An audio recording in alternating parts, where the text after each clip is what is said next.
வழிமார்கள் வாழ்வினிலே. யூனியா என்ற ஊரில் ஷேகு இஸ்மாயில் என்கிற செல்வந்தர் இருந்தார்.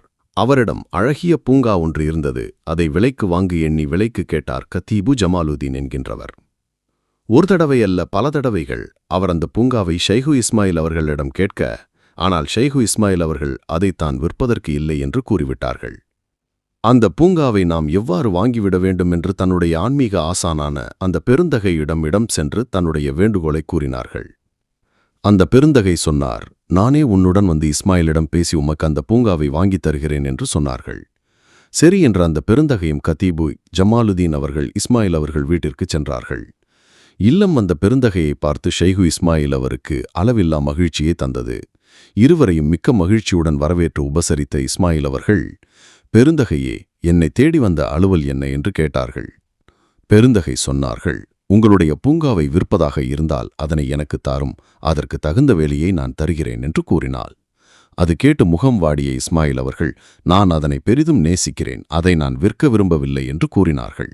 அப்பொழுது ஆண்டகை அவர்கள், அதற்கு என்ன விலை கேட்டாலும் நான் தருகிறேன் என்று கூறினார்கள். அவர்கள், பெருந்தகையே, என்னை மன்னியுங்கள் என்று அழாக்குறையாக கூறினார்கள் ஷேகு இஸ்மாயில் அவர்கள். இப்பொழுது ஆண்டகைக்கு என்ன செய்வதென்று விளங்கவில்லை. நாம் கத்தீபு ஜமாலுதீனுக்கு அந்த பூங்காவை விலைக்கு வாங்கித் தருவதாக ஏற்கனவே வாக்குறுதி செய்து விட்டோமே, என்ன செய்வது என்று கவலையுற்று சற்று தலைகவிழ்ந்து அமர்ந்திருக்க, அது கண்டு பெரிதும் திடுக்குற்ற ஷேகு இஸ்மாயில் அவர்கள், பெருந்தகை தம்மீதுதான் வருத்தமுற்றி இருக்கிறார்களோ என்று எண்ணி மிகவும் வருந்தி, பெருந்தகையே, என்னுடைய பூங்காவை உங்களுக்கு நான் தருகிறேன், அதற்கு நான் கேட்கும் விலையை நீங்கள் தர வேண்டும் என்று கேட்டார். எது கேட்டாலும் தருகிறேன் என்று சொன்னார்கள் பெருந்தகை திட்டமாக.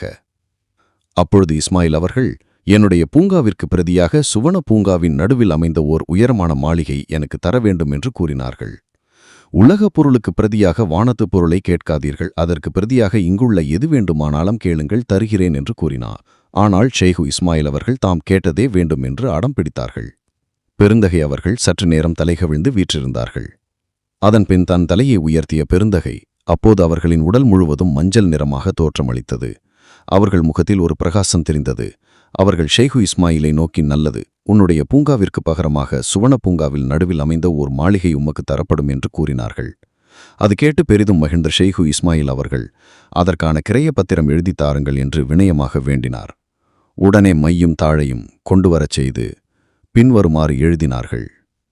அளவற்ற அருளாளனும் நிகரற்ற அன்புடையோனுமாகிய அல்லாஹ்வின் திருப்பெயரால் அல்லாஹ்வின் அடிமையும் அபுல் ஹசன் அலியின் மகனான அகமது அப்துல் முஃமினின் மகன் இஸ்மாயிலுக்கு எழுதி கொடுத்த கிரைய பத்திரம்.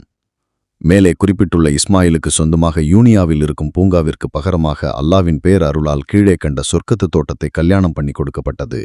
ஜன்னத்துல் அதன், ஜன்னத்துல் குல்த், ஜன்னத்துல் மவா, ஜன்னத்துல் ஃபிர்தௌஸ் ஆகிய 4 சுவன எல்லைகளுக்குட்பட்ட தோட்டமும் அதன் நடுவில் உள்ள மாளிகையும் அங்குள்ள மலைகள், ஆறுகள், ஹூருல் ஈன் என்னும் கண்ணழகிகள், வில்தான் என்னும் ஊழிய சிறுவர்கள் முதலியவையாகும். இவற்றை இஸ்மாயில் என்றென்றும் ஆண்டு அனுபவித்துக் கொள்வாராக. இதற்கு சாட்சி அல்லாஹு தாலா என்று எழுதி தம்முடைய கையெழுத்தை பதித்தார் அந்த பெருந்தகை. இஸ்மாயில் அகமகிழ்ந்தார். யூனியாவில் உள்ள தோட்டத்தை பெற்று கத்தீபு ஜமாலுதீன் மகிழ்ச்சி அடைந்தார்.